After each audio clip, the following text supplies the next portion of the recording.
Hi folks, this is Rick from AC Pocono Refrigeration. Today we're working on a compressor on a refrigerator, which has burnt up the relay, starter capacitor, everything. Let me give you an idea here if I can get this out. The wires are totally burnt. Here's the other piece. This would be the overload protector. Not sure if we can save this one, but we're going to give it a try.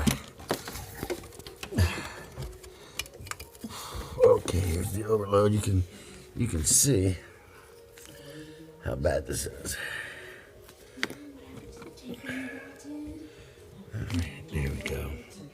That is melted as much as can be. And here's the inside of the relay. And we get a picture here for you.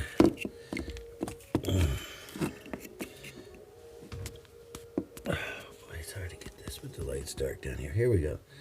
Okay, you can see it's all melted. Alright, this will be the first step. I'll post the second one to let you know if we got this one going. Thanks for tuning in. Give us a call, 484-764-7738. Thank you, and be safe with the COVID.